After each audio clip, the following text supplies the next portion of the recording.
Bonjour, Charlotte et moi aujourd'hui, on veut vous présenter les différents instruments, les différents appareils qui sont utilisés pour nettoyer et pour stériliser les différents instruments que vous allez utiliser dans une clinique d'hygiène dentaire.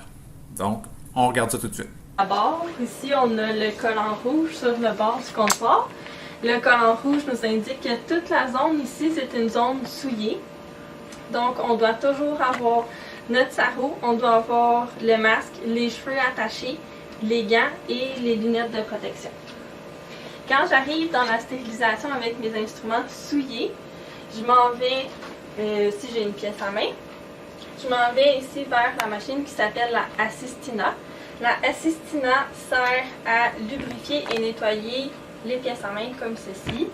Donc, j'insère ma pièce à main dans l'embout, j'insère l'embout dans la machine et je pars la machine. Ça prend quelques secondes. Une fois que c'est fait, je retire ma pièce à main et je la mets dans un sachet que je viens identifier avec le numéro de ma salle.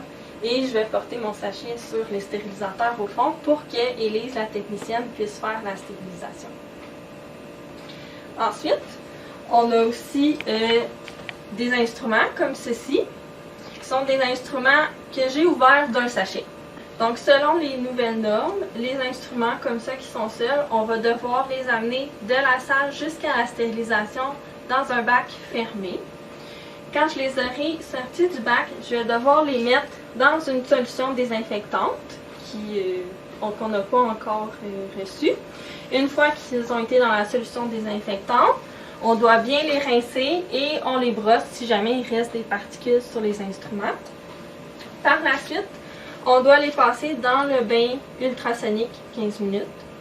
Une fois que c'est fait, je rince encore et je viens les déposer dans le bac ici et j'attends 15 minutes le temps que ce soit sec.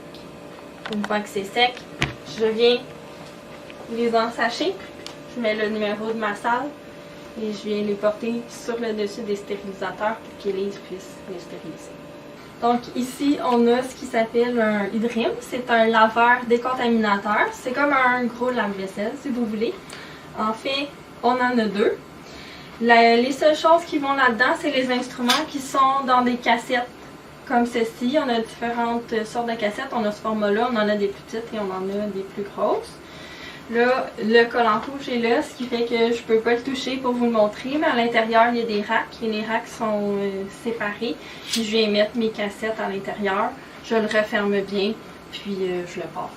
Donc ici, on a le bain pour les prothèses des patients. Donc tous ceux qui ont des dentiers ou des prothèses partielles, durant le nettoyage, on les fait tremper dans un bain ultrasonique, qui n'est pas le même bain ultrasonique que celui où je vais faire tremper mes instruments souillés après le traitement.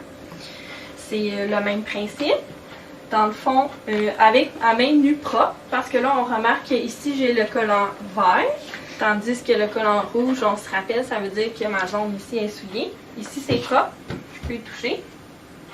Donc, j'aurais besoin d'un bécher. Je viens mettre la solution ici, là, pour nettoyer la prothèse dans le bécher.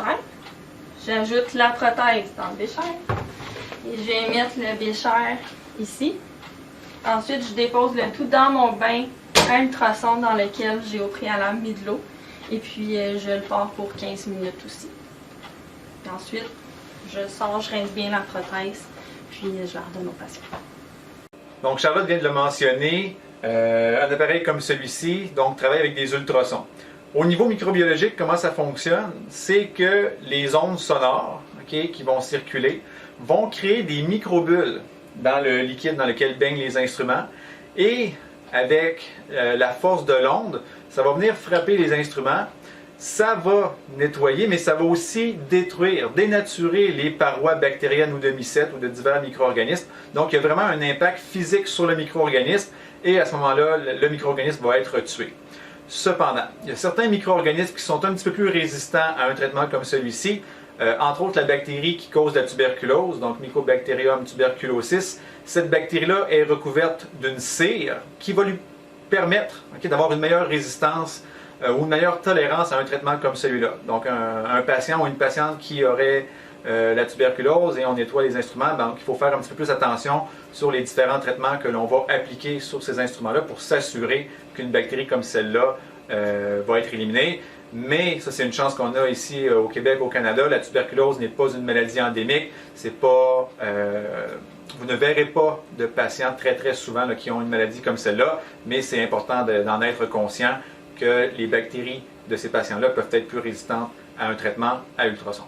Donc ici, on a les 3 stérilisateurs qui sont utilisés au cégep.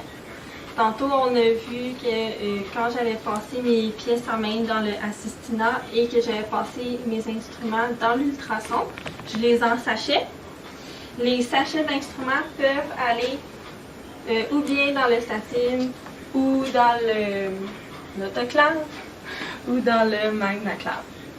Par contre, ici, le magnaclave, c'est fait pour mettre les grosses cassettes, vu qu'on est beaucoup d'étudiants, puis les étudiants ont besoin des instruments matin et après-midi. Ici, notre autoclave, on voit que c'est beaucoup plus petit. On peut mettre à peu près 2 cassettes à l'intérieur, ou c'est possible de mettre des sachets aussi. Et on a le statine. Le statine, c'est vraiment une petite cassette. C'est fait pour mettre des instruments dans des sachets. Ou je peux aussi mettre des instruments qui ne sont pas en sachet. Le cycle est beaucoup plus court. Les avantages, c'est que si j'échappe un instrument puis j'en ai besoin rapidement, bien, je peux le mettre dans le statine pour le avoir aussitôt que possible. Selon les nouvelles normes, éventuellement, c'est fort possible qu'on ait besoin de pouvoir retracer les instruments. C'est-à-dire que la cassette qui a été utilisée dans ma bouche et qui par la suite a été utilisée dans la bouche de Patrick, bien, je dois pouvoir dire que, par exemple, les instruments qui ont été utilisés sur Patrick ont été utilisés sur Charlotte et ont été utilisés sur X, Y, Z personnes. De sorte que si Charlotte est malade suite à son rendez-vous chez le dentiste, ben on va être capable de dire « Ah, ben telle autre personne a été traitée avec les mêmes instruments et elle a eu la même maladie. » Donc, nos stérilisateurs, présentement, sont pas habilités. Sont pas habilités à faire ça. Dans le fond, c'est un très gros processus. Là, il existe des stérilisateurs qui automatiquement impriment les étiquettes, sont capables de dire si le cycle a été bien fait. Ensuite, on peut coller les étiquettes sur les instruments et scanner l'étiquette dans le dossier du patient pour être capable de faire un suivi. Donc, comme Charlotte l'a mentionné, les dernières étapes de stérilisation, ça va être dans soit les autoclaves ou le statine. Donc, on va avoir une stérilisation par la chaleur humide. Donc, comment ça fonctionne? Dans les autoclaves, par exemple, c'est une chaleur humide. Donc, c'est environ 121 degrés Celsius avec de la vapeur. Et il y a aussi une pression interne qui va être très grande. Donc, ça monte à environ 103-104 kPa. Donc, c'est une pression qui est beaucoup plus grande que ce que l'on ressent nous présentement là, à l'extérieur. Donc, tout ça mis ensemble va créer beaucoup de pression sur les micro-organismes et ça va finir par les tuer. Ces appareils-là sont parfaits pour tuer les formes les plus résistantes des micro-organismes, entre autres les endospores. Les endospores, c'est une petite structure bactérienne que certaines bactéries justement produisent pour résister dans des conditions difficiles, mais l'autoclave va en venir à bout. Par exemple, des Clostridium ou des Bacillus sont des bactéries qui peuvent produire des endospores. Ce sont des bactéries qu'on peut retrouver chez l'être humain. Donc, en les plaçant à l'autoclave, ces micro-organismes-là vont être détruits. Cependant, il y a quand même une limite.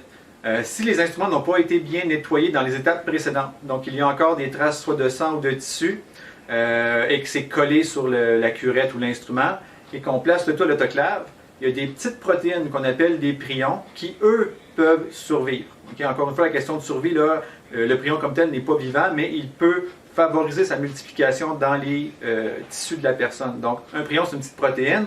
Puis si vous voulez une idée d'une maladie qui est causée par ça, on a la maladie humaine qui s'appelle Creutzfeldt-Jakob, mais c'est un petit peu l'équivalent de la maladie qu'on appelle la maladie de la vache folle. Donc, ce sont des prions qui vont atteindre le cerveau et qui vont littéralement détruire les tissus nerveux qui s'y trouvent. Donc, c'est une maladie quand même très sérieuse. Donc, les étapes qui précèdent l'autoclave sont très importantes pour éliminer les tissus, le sang et tout ça, avant même qu'on le place à l'autoclave, parce que les prions, eux, pourraient résister. Mais tous les autres micro-organismes, mycètes, que ce soit des levures, moisissures, bactéries, tout ça, ça va être détruit virus. S'ils n'ont pas été détruits dans les étapes précédentes, ils vont être détruits définitivement ici. Donc, quand vous êtes prête à travailler, prête et prêt, il y a peut-être quand même quelques garçons, à travailler en clinique, donc il faut être très conscient de l'asepsie, okay? Et très conscient de la présence de micro-organismes que vous amenez dans la clinique, mais que votre patient aussi amène avec lui. Ne serait-ce que sur vos doigts. Okay? Oui, vous allez travailler avec des gants, mais vos doigts peuvent être contaminés. Et quand vous portez vos gants, bien, en allant en bouche chez le patient, bien, vous allez contaminer les gants avec les bactéries, les micro-organismes, la salive, le sang présent chez le patient aussi. Donc, il faut faire attention par la suite à tout ce que vous allez manipuler, tout ce que vous allez toucher. Okay? Et dans votre espace de travail, au niveau de la chaise, des instruments, dans les armoires où il y a peut-être de l'équipement que vous allez vouloir utiliser, bien, en touchant tout ça, vous allez contaminer ces surfaces-là.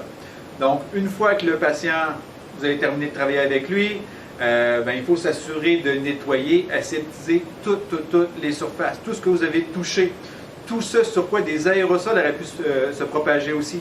Parce qu'imaginez par exemple sur une tablette comme celle-là, même si vous n'y avez pas touché, il y a peut-être des aérosols qui ont été produits lors des traitements quand vous avez fait du détartrage ou quoi que ce soit dans la bouche du patient, bien, il y a plein de gouttelettes qui se propagent et qui se redéposent sur les surfaces. Toutes ces gouttelettes-là peuvent être porteuses de bactéries ou de virus.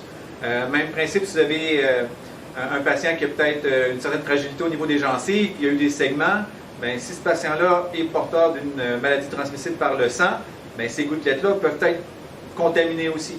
Donc, toutes les surfaces, clavier d'ordinateur, la souris, les poignées des tiroirs, la chaise, les tubulures, tout ça, il faut vraiment s'assurer de bien nettoyer le tout pour s'assurer que le traitement que vous allez faire chez le patient suivant, bien, qu'il n'y ait pas de contamination croisée et aussi pour ne pas que vous vous contaminiez vous. Donc, j'ai ici les lingettes de Optim 33, qui sont les lingettes qu'on va utiliser pour nettoyer et désinfecter l'air opératoire ici à la clinique d'hygiène dentaire. Je dis nettoyer et désinfecter parce qu'on doit toujours passer une première lingette pour nettoyer et une seconde pour faire la désinfection des surfaces. En fait, le Optim 33, là, si je regarde les indications, je dois attendre 1 minute entre les deux lingettes pour que ce soit efficace. Sur le Optim 33 aussi, je vois que c'est tuberculocide. Quand on dit qu'un désinfectant est tuberculocide, ça veut dire qu'il est capable de tuer la bactérie de la tuberculose. Et donc, s'il est capable d'éliminer la tuberculose, c'est qu'il est capable d'éliminer une très grande variété de micro-organismes. Donc, c'est efficace pour le milieu dentaire. Et on voit aussi que l'ingrédient actif, c'est du peroxyde d'hydrogène accéléré à 0,5 %.